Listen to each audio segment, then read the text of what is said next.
J Shuler, baby. Molly. Everybody hates you, everybody not you. Some people lack integrity, some of them look like you. See they reflection in your eyes, some people run when they can't hide. I've been outside the line so long, it's like I'm courtside. Where I belong is irrelevant, no, I'm special.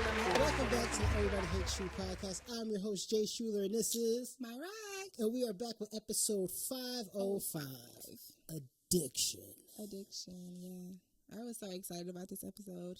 I'm happy you're excited about it. I was trying to figure out the back half, and I'm like, I want to just touch on some things that are just prevalent in like real life and that people talk about and things that we should continue to talk about. Right. And the definition of addiction is the fact or condition of being addicted to a particular substance, thing, or activity. It's pretty broad. See? So I will start with question number 1. Have you or anyone around you experienced addiction? So of course, I'm not gonna say of course, but you know, every family, we all have a little person who struggles with addiction, no matter how big the addiction is. So yeah, I've been around it. I have people I know who's addicted to gambling, addicted to drugs at one point. Like, you know, I've been around seeing people be caught up in addiction. So that's the funny thing about addiction is that it doesn't have a color. It does not discriminate on the tax bracket. Addiction is something, it's universal. It is. You can be addicted to anything, though. I know people who's addicted to spending money, aka me. It's just like, you know, you have addiction. It's like people have different addictions, but everyone always look at addiction as drugs, and it's like, no, there's so many more things people can be addicted to. It's not just drugs. I don't think people realize that. Like, you know, this gambling, I think, is a people are addicted to one. video games. Exactly. People are addicted to the idea of love. People are addicted to social media. There's so many things that people are addicted to now, and I don't think a lot of times we realize we're showing addictive personalities. Yeah, and that's the scary part, because of course, an addict is going to tell themselves, I'm not addicted. I can stop whenever. Yeah, of course. And then the next day, beat your head in because they need their next fix. Like, yeah. Oh, my God. And then them people addicted to vapes. And they're the new crackheads. Oh, my God. And because you can smoke vapes anywhere, it makes it worse. They're continuing to smoke. It makes it so worse. Well, it's a vape, though, so I'm fine. No, it's not. Your lungs are deteriorating. It's the same thing with marijuana. I'm not gonna lie. As a marijuana smoker, I'm cutting back because. But then you start to realize, like, oh man, do I need this more than I thought I did? Like, why am I itching for it? Am I addicted to this? Yeah. Because it's a whole stigma that you can't be addicted to marijuana. Yes, you can. You can be can. addicted to anything. You can definitely be addicted to anything. And too much of anything. It's not good for your health, okay?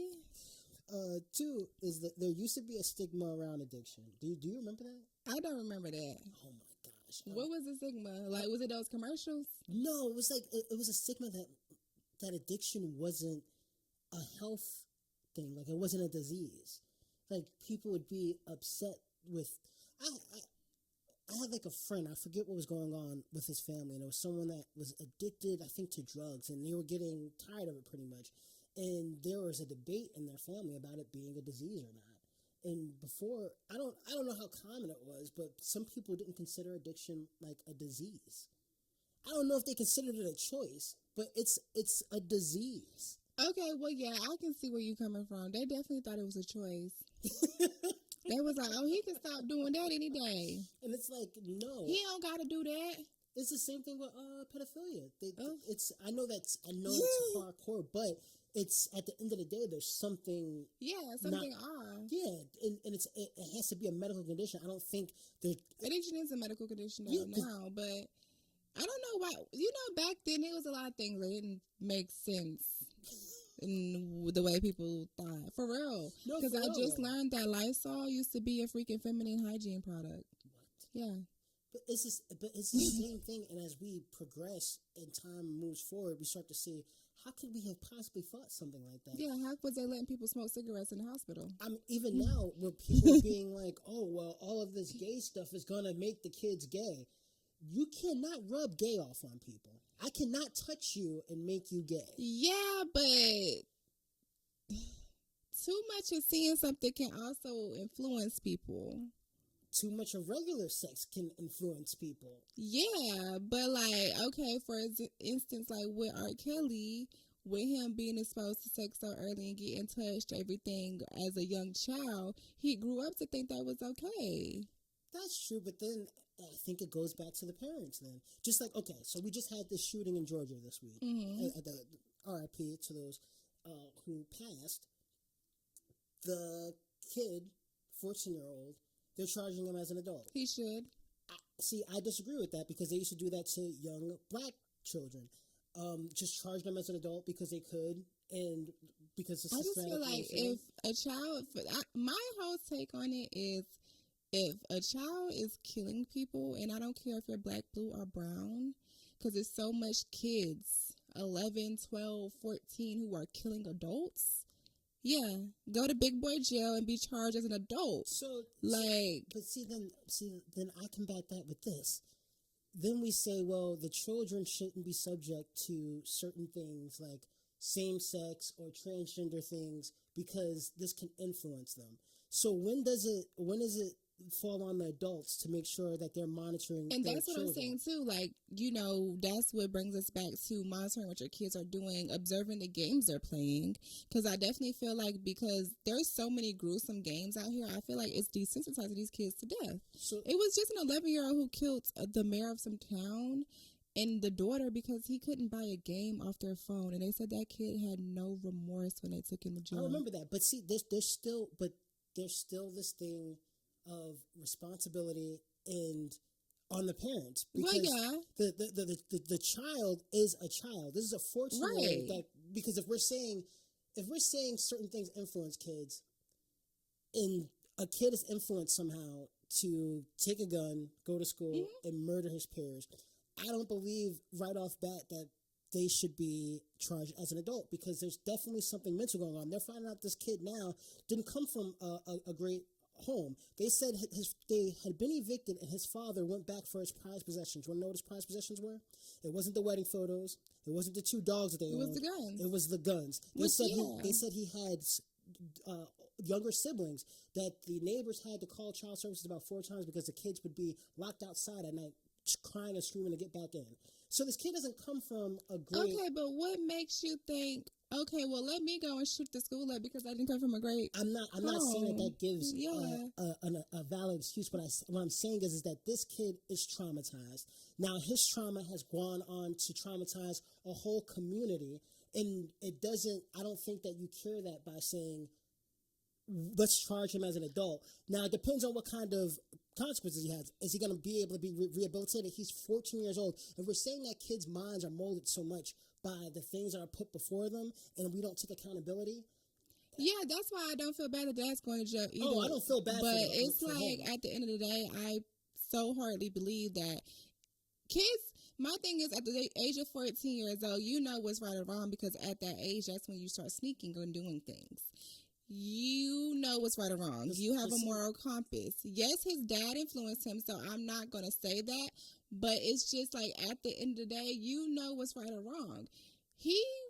His Discord name was the Sandy Hook's Killer. He knew that was wrong. Yeah. Like, you've seen that. 14 years old, though. Like, they know. Even the 12-year-old girl who killed her 8-year-old cousin knew she was wrong. She repositioned the girl's body so the girl looked like she was asleep to cover it up. But the brain in its development, how long it takes with age as well. But also, just in that case too, then kids who feel like, hey, I was born biologically a woman, but now I feel like I'm a man.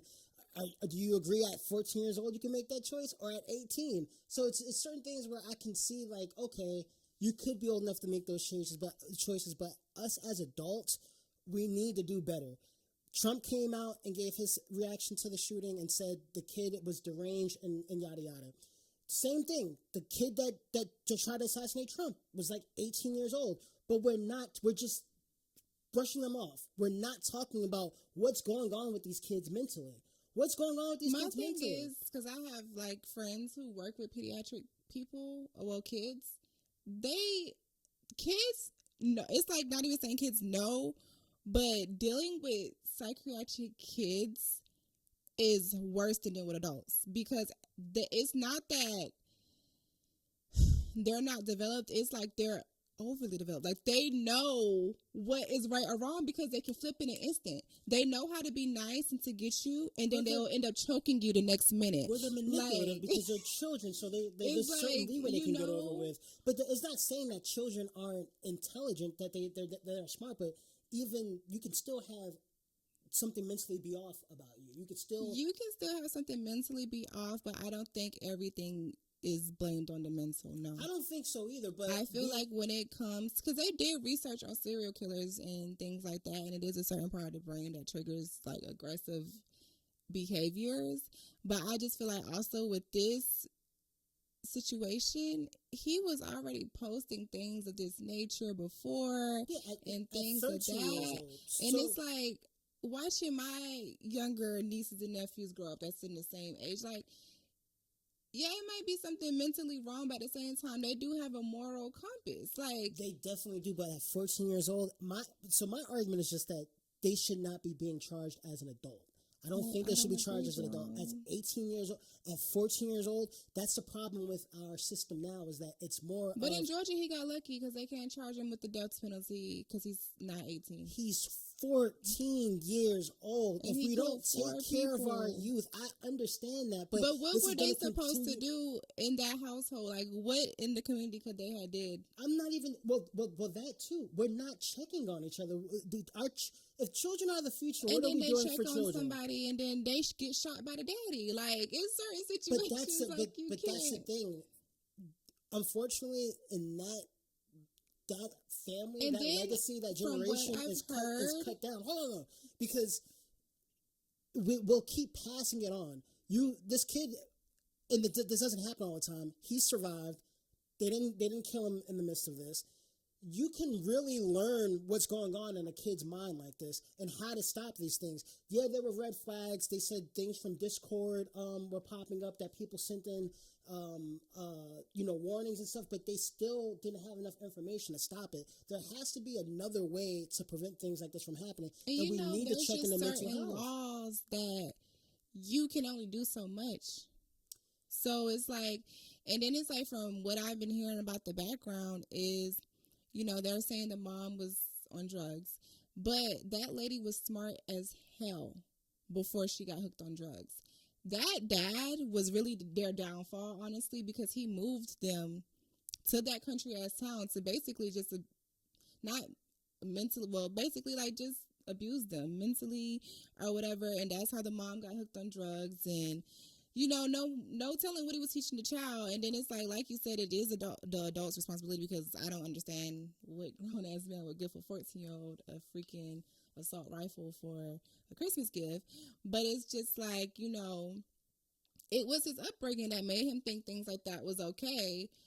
But it's just also, you're in school. You've been in school from this age to that age to know right from wrong, to take and it is still the parents' responsibility because he probably came home and was telling them, no, that's okay. Don't listen to him, then whatever. But it's like, he still had that moral compass to know. I just think it's easier for us to. And I feel if you're murdering people, you don't need to be around other juveniles that's probably here for shoplifting or something on a smaller spectrum when you're a killer. Well, you shouldn't be in prison at all. You should be somewhere where people are mentally evaluating you because. And upon a time they called gay people sick and had them in the mental hospital, and that it wasn't a sickness. So it's like certain things. I feel like you can't help certain things. But to me, we always kind of deflect because it'll be, well, the situations are the guns and the laws surrounding guns and how easy and accessible they are to them. But then they go, well, let's arm the teachers with guns. But still, there's an issue with mental health. There's even more mental health going on between adults, and it's rubbing off on children. And then, especially after COVID. And then we go, well, okay, well, the kid is deranged. He's a psychopath. He knows exactly what he's doing. Let's just throw him in jail. Okay, but then we don't actually talk about his home life. And remember, it's not just him. He has other siblings that grew up in that. So what's going on with them mentally? Or how are they traumatized by this? Or what other trauma are they going to deal with? Can they walk into society and be good? My thing is, we don't take accountability for mental health. And I think the the culture in America allows us not to take accountability because America is built on one big lie. I wouldn't say that they don't. Hold on. Just because America is built on one big lie, and there's a group of people that won't take accountability for it. It's how vicious and terrible slavery was. They get away with not taking accountability for this, and if you don't take accountability for something that we all know is true, and we try to erase it, what makes you think you'll take accountability for anything else? I don't know. I just feel like at the end of the day, they throw the mental health card when they feel like it. There's been plenty of times people shot up stuff and then they were sent to a psychiatric ward. And then I watch a lot of true crime stuff, and it's like, even when people do vicious crimes and they're let out, they do it again. They know they're wrong. They just get smarter at it. Me personally, I just feel like if someone's able to just do something like that, they should never be let out. And the death penalty doesn't mean that you just like, you're dying, you're just in jail till you die. They can treat him while they figure out what's wrong with him while he's on death penalty in jail. As that adult. I agree with what you said, though. They choose when they want to use mental health. They choose when someone just... to me, it's just at their discretion with the law, and I don't know what the ramifications are or how that needs to be adjusted, but I just don't agree with it. Also, with different states, there are different laws too. So It's like all of that kind of like influences the ruling of certain crimes. But I just feel like, all in all, like I told my mom, I just feel like there's too many adults losing their lives to children just because we're trying to understand. If you're out here killing at such a young age, I'm sorry. You can get help out on that death penalty. But it goes right back to adults, because I'm not talking about the after. I'm talking about the before, how to avoid all of that. I had such great teachers, and there's teachers that died in this. And I bet even to like their last breaths, all they were trying to figure out was how to help this kid. Because that's what it's about. It's about the children. And we keep making all these laws and doing all these things and not realizing that the children are watching and the children are being affected the most. It doesn't make a lot of sense that these children are... I'll tell you this, and it's not funny. I think I was going to ask this question somewhere else, or maybe something I'm working on. But one of my biggest fears is having a child and my child killing me for whatever reason. Because do you know how crazy it has to be to have your own child feel whatever they feel for you to fucking kill you? And that comes from not proper communication with your child. That comes from, I feel like, even like growing up as like from our age group, is like our parents didn't know how to use their words. So they used to beat you for things but not explain why. When you're disciplining your child, you just explain why. And I feel like that's another thing with a lot of things that's happening is it's never too good. Like, that's why we gotta talk about addiction. It's never too good to do too much of things. Spoiling your child, giving them whatever they want. No. That's not, you can't do that. Like, how are you going to establish some type of discipline in them if you're just continuously doing and providing? And also, you can't just keep disciplining them and beating the living crap out of them and not telling them why, because then they grow that hatred and that passes on their kids. They're beating the shit out their kids. They think that's okay. So it's like, it's about having those, it's like a healthy balance. And I feel like also it's just like a lot of adults have children and they're not happy in their situation and they're growing and raising children in another situation that's just horrible. So yes, it is, but I just feel like once again, it's blamed on the system here because there's only but so much you as an outsider can do to help somebody else's child because of certain laws and because of certain stipulations to make CPS take somebody's child or CPS step in. You have to have this type of proof and that type of proof. Now you done created an enemy because you snitching, and then they still got their kids. Now they like what? Like, you know, it's just so many avenues, especially with me working in the health field.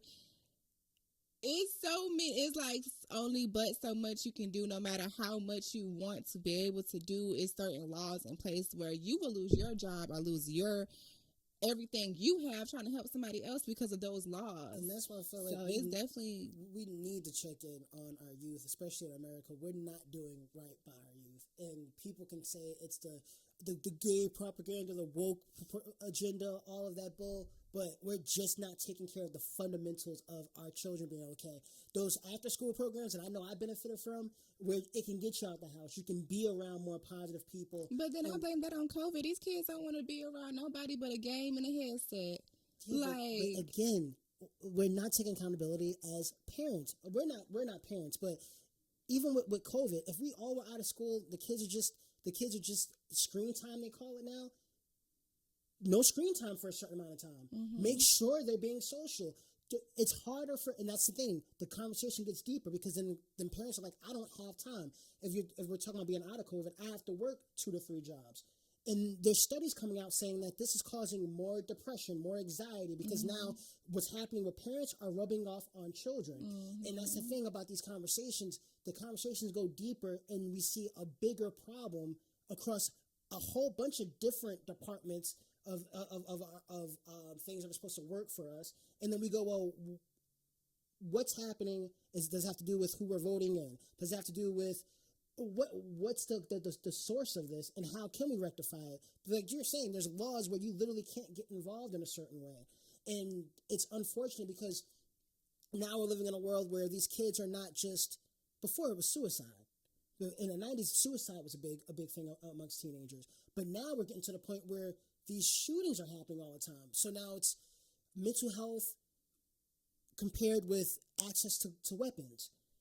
But then you have to contend with what the situation at home is. There's so many underlying things that we're letting this spiral out of control. When before it was like, okay, let's just make sure people are getting the mental help that they need. Now, because we're so big on guns, which I think guns is a form of addiction, we're so big on these guns where it's like, because we're afraid that they're going to take away our rights somehow if we don't have guns, we don't care what happened to our children. And yeah, we can, of course, this kid is 14 years old. Like you said, I do agree that you know right from wrong. He made a choice. We might agree on him being charged as an adult, but he made a choice. But at the end of the day, it's adults around him that let him get to this point. It's no way that we can't say the restrictions or the lack of restrictions we have on guns doesn't come back to bite us in the ass. There's no way that we can say us not taking care of children in whatever form we need to, whether it's funding that's gotten cut off from schools so teachers can best do their job, even if they have to do after school programs. There's things that could have helped prevent this, and this is going to continue to happen.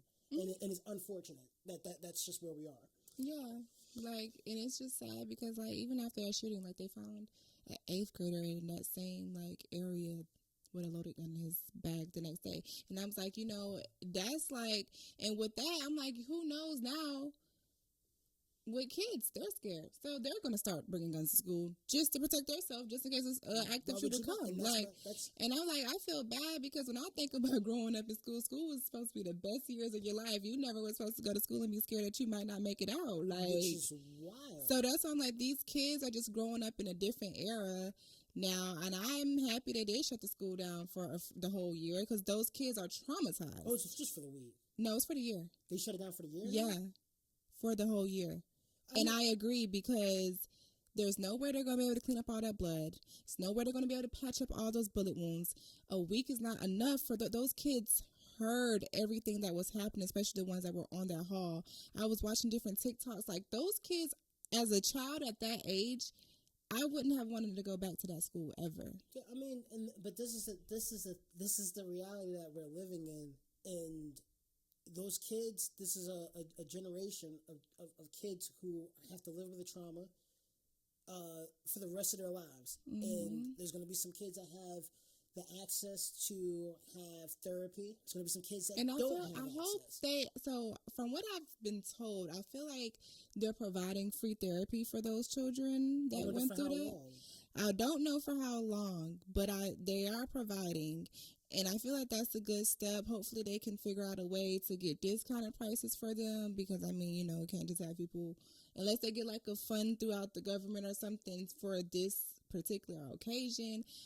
I don't know, but it's like, it's so much things that need to be worked on here. A personal experience I had in high school, I had a classmate that was murdered. Her family were murdered one night after we had rehearsal.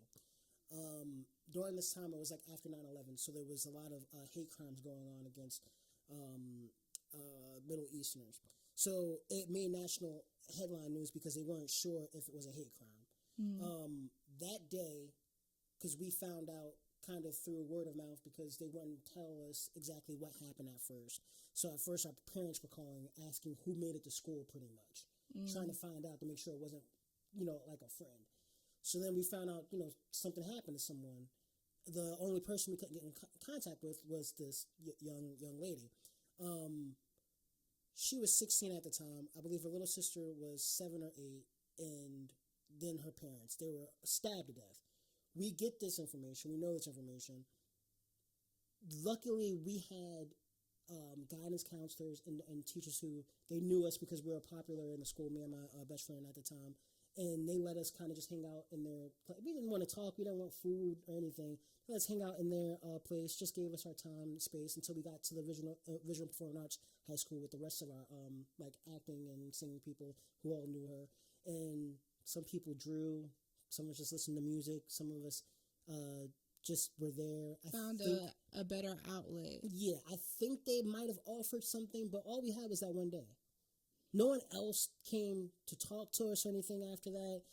So that's why in a situation like this, like what you're saying, if they're off for a year, it's great, but I want to know exactly what those kids are being provided, because I look back on that and I go, that was a very traumatic experience. We definitely should have had more than a day. We definitely should have had more than a day for that. Now, that's not the same as a shooting happening like that, but I'm hoping that because those are two major different things, that they're getting the help that they need. Because if not, we're going to have more traumatized babies walking around. They're going to have babies that are holding on to that trauma. But that just comes with being able to have that communication established amongst your parents and everything. So when you're like, because therapy can only go but so far, you have to also have support for the people around you too.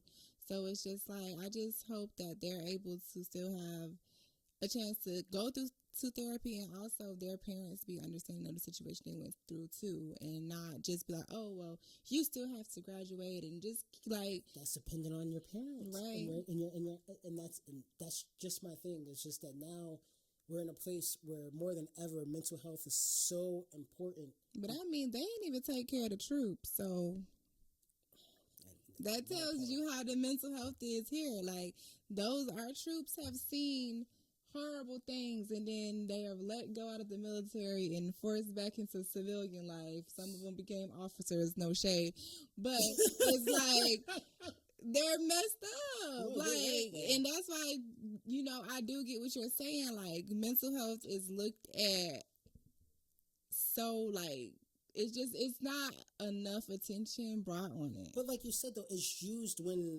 they want to. Because I'm sorry when I heard that, because the same reaction I had to the other kid that got killed trying to take out Trump. I'm like, these are young kids doing this, and I don't care if they're white, Spanish. I just know how they used to do these black kids, like the New York, the Park Five, how they did them. They were young kids, and then you could be charged as an adult.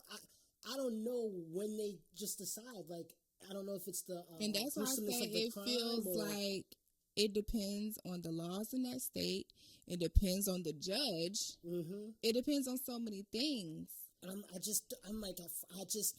there's no rubric, and I feel like even when I look at medicine, it makes me mad because there's no rubric. And coming from like a science background, I just feel like everything needs to have a methods and materials. Because it was the day it after. should not be based on how a person feels. And it should be steps to it. And I felt like it was based on emotion because the crime is so horrific. And it's just like the next day I saw he's being charged as an adult. And I'm like, well, the investigation had to just start. So how do we just come to that already? And that's why I just feel like it should just be a materials and methods. If you do this, it don't matter how old you are. That was a person's life, and they had a family, and you ruined their life, and now they're traumatized like how you are, and that's not fair when you could have just talked to somebody about what was going on in your life. It should be a materials and methods when it comes to taking somebody's life, period. just like we're talking about the access of people being able to talk throughout their traumas, this kid might not have had or felt like he had nowhere else to go. Sometimes these kids who are these shooters are the kids that we picked on in school or we ignored or they felt invisible. They don't know how to find their voice to speak out, and they find their voice in a game or on an online chat community where they're faceless and they're nameless, and they can have these conversations and express themselves. And they can be expressing themselves in the darkest way possible, but for them, they're expressing themselves and people are listening. Even if they're saying, hey, dude, you're fucking a psycho, they're like, someone's listening to me. They go home and their dad's a piece of shit. And they have their siblings that they can't protect. You don't know what kind of abuse happened. Then they go to school and you hope that someone notices, but now the adults are even way more stressed now. If I didn't have the teachers that I had growing up, I don't know where I would be because they took interest in me when I didn't have it coming from home. But now, and this is a different time when teachers were actually making a good salary, where they didn't mind putting in the time after school because they had all these great benefits and it was easy to be a teacher. Now these teachers are dealing with the same shit that most people are, that the pay's not good. The kids are even more unruly because they don't respect these teachers because you don't even make that much money. These kids don't. And that's like, I have an aunt who works as a teacher, and it's just like they say, now you can't tell these kids nothing because they will try to kill you. Do you know how scary it is to be fucking scared of kids? Like, I'm like, you can't even say anything to these kids, and they might sneak out and stab you in your sleep and then go back home and sleep peacefully. Like, I bring it back to a Trump presidency and COVID. It's really changed the mentality of how people think. And I feel like it definitely did mess up those kids more because they were literally locked in the house. As for me, COVID didn't really affect me because, baby, I was still outside. My life did not change after COVID. Atlanta did not shut down. We were still able to go out. So it's like for those people that were in like smaller areas and just in different areas that really like locked down, it definitely messed up the brain chemistry. Like being stuck in the house, some people got them blackout shades, so their melatonin ain't even working right. Like, people are not the same. It's like, it's so many things, and I also just feel like we're living in a social experiment, and they're doing this on purpose to see what happens. I have so many conspiracy theories. I'm trying to keep these episodes at 30 minutes, and I know we want to, just because I was going to bring it up, but I shouldn't have, but it's something that recently happened, so I wanted to talk about it a little bit. But do you think you have an addictive personality? Oh, yeah, for sure. I didn't know until I looked up the definition of addictive personality and I saw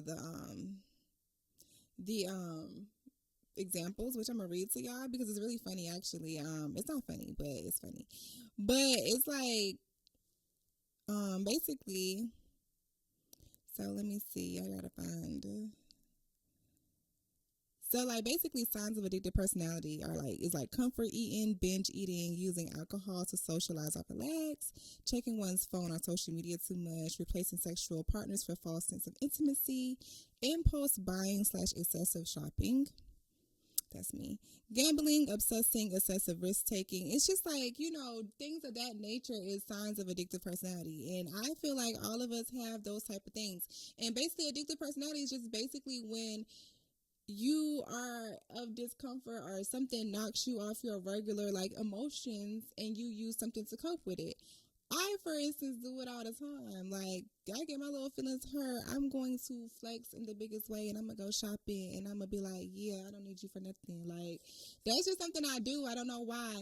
I'm not really big on binge eating and things like that, but I definitely shop. And it don't even have to be like clothes. I'll go to the grocery store and just be happy that I got new groceries and plugins in the house. Like, something is wrong with me when it comes to that, but it makes me happy. Like, that is like one sign that I know, like, I do have an addictive personality because I do it all the time. Like, or I have an addiction to doing my hair. If I don't feel good, I'm about to do my hair. I'm about to do my lashes. Like, it's different signs to that. And I don't know if I need to go to therapy or not because of that. I just figure out a way to deal with my emotions without shopping. But it's like, therapy is the thing. I have an addictive personality only because addiction runs in the family.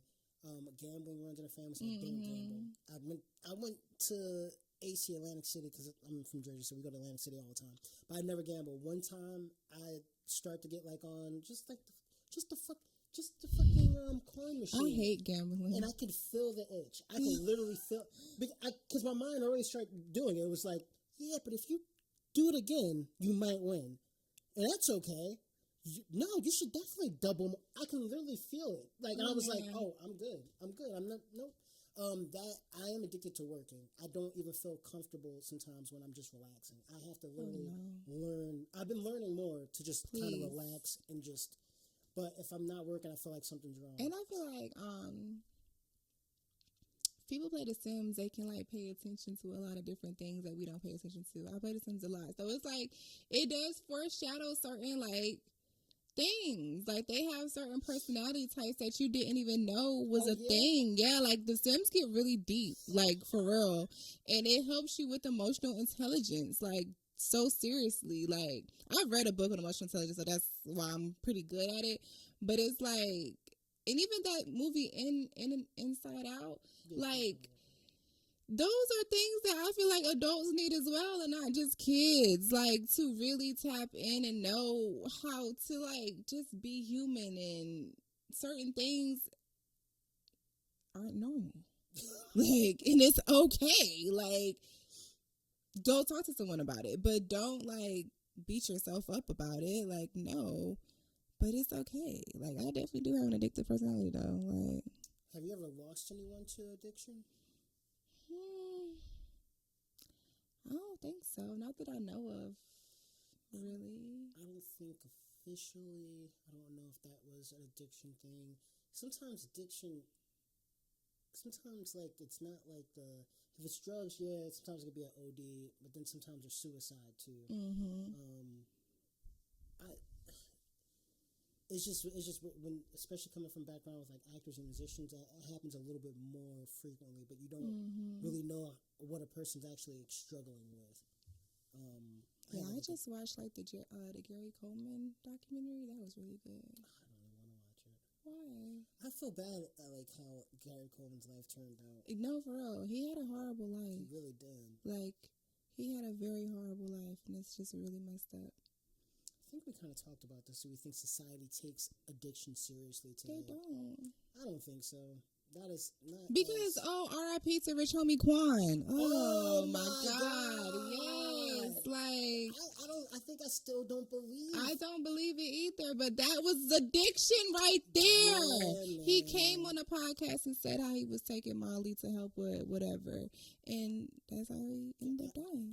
So I didn't even know that I was showing signs of being addicted to something, because when Molly was big back in like 2013, especially doing music and traveling and all that shit, we were doing Molly all the time. What does Molly do? Like help you stay up? It's an upper, but it's like euphoric. So like you feel good, the conversations are flowing, you're vibing.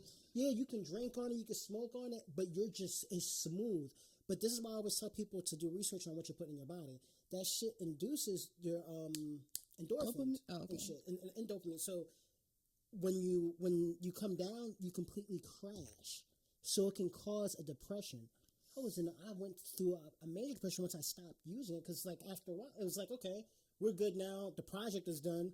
We're not hanging out like that anymore. And then I'm fucking depressed to the point that I'm suicidal. What the fuck? What's happening? God. Didn't know that Molly fucking does that.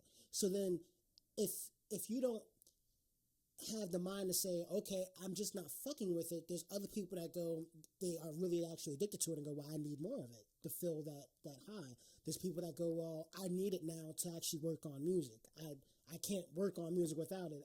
It gave me that spark. And then you have an addiction.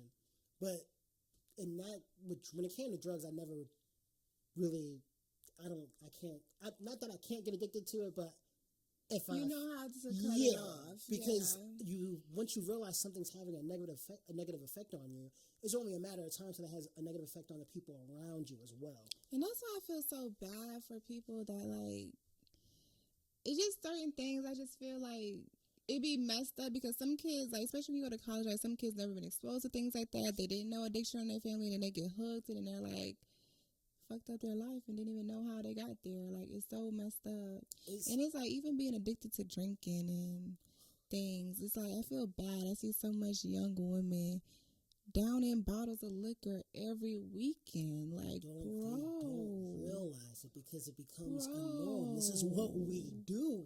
It's it's like, yeah, and literally that's what it be like. Like, yo, it's the weekend. We got a section, da da da da. But it's like, that's not okay. But then you don't realize you're downing whole bottles. Now you can do a whole bottle by yourself, and you're asking for another bottle because your tolerance is up. And you're not realizing, now you're having sweats and you're blacking out, and you don't remember the argument that your homegirl was telling you that you had last night because you drank so much. Now you're having missing spots. You have to look at what these things do to you, and then you start to see the symptoms of it. Because it wasn't until I was messing with a chick that had a drinking problem. I didn't realize she had a drinking problem until the bitch finished a whole fucking bottle of what is that used to drink? Maker's Mark. Oh fuck. Yeah. Oh fuck! You're telling me. I woke up in the morning. That said, "Holy shit!" Oh, she got scared of fucking me. I used to say, "Yo, you act like this last." She hit me up the next day like nothing happened. What's good? How are you? Oh, that's you don't scary. remember what? I had to start looking it up because I didn't know. I look it up and I go, "Oh, when you are an alcoholic, you have blackouts." You have blackouts. That's when people are like, I don't fucking remember. Yeah, that's how much you're drinking. And then you're not even just talking about that, what it's doing to your brain, but what it's doing to your liver. I used to have blackouts, though. I think sometimes, though, that can be from you drinking a lot. In that one night. Once you start, it becomes a regular thing. When it comes a regular, that's you know scary. What I mean? That's really scary. That is some scary stuff. No, she woke up and was like, I don't remember. Girl, stay away from me. I have a problem. But it's like, scary. You know, it is scary, but when people use different things to cope with trauma or whatever they're going with, you just have to make sure those things are healthy for you. Like, and I just feel like also it's like so much, like every person is different. That's why I'm like, playing the Sims just help you know that it's some people you just can't save. It's embedded in them. Play the Sims for real. Like, it's really embedded in them. Some people you can't help. You would tell them and they just don't see it. Oh my gosh. All right. I'm going to wrap this up because I know this is definitely longer than an hour. Are you ready for fall? I am. I was just talking to my friend about that. It's like fucking sucks. Middle fingers to all you niggas. But every year around this time, my favorite season, I'm saying go, and I hate it because I love to go to the fair. I love pumpkin patch and everything. But I have great friends and we're going to do it together. So it doesn't matter. Okay. It's now I'm single, guys. Hey, hit me up. She's joined the club. Again. I love the fall. I love sweater weather. It's still fall in Georgia does not beat fall back home in Jersey, but I'm gonna be taking a trip to New York. Oh, so that'd be fun to get some fall weather in there. What did you think of the Evil finale? I liked it, but like it's just nowhere they ended it. Like felt the same way. I could see as soon as you started to talk, I could feel you were disappointed. It was like, bro, you should just end it on a good note. Why did you end it like that with the freaking baby, bro? They're saying supposedly there's a chance it better be a spinoff. They said they had 2 more seasons in them, so they're hoping that they can pick it back up. The ratings went well with the last season, but you can tell that it was rushed, and we thought that it was going to feel that way, and it definitely felt that way. But when they got Leland up out of there, I was like, come on, Leland. I even thought Leland deserved it better. And then they threw him in the little thing, like, bro. I'm like, this is beneath Leland for this whole time, for this to be the way it ends with him. Like, and then the thing with the baby, them being in a room. Because I thought the baby was good after the baptism. So now what happened? Yeah, we need more. And Stephen King even came out asking for more, and you didn't grab the book. But yeah, Stephen King literally said we need more evil. Yeah, I feel like that's a season that's just a series that they can kind of keep going, like Law and Order. If Stephen King says it needs to come back, what are we talking about? It needs to come back. Stephen King said it. It needs to come back. That's it. Have you heard the new Lady Gaga and Bruno Mars song? I didn't. Out of all the videos, that video, I posted something about that went viral. Really? Yeah. Because I was up when it came out, and I was just like, there's a part where Lady Gaga does this dance, and I was like, this dance is how I felt when first hearing the song.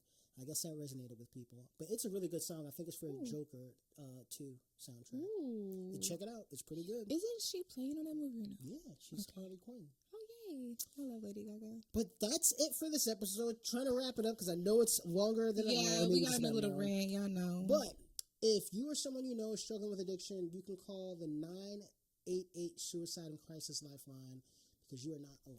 Okay? All right. And that is episode 505 Addiction. I am Jay Shuler, and this is Myraq. And we'll be right back at y'all. Peace and love. See ya. Grease.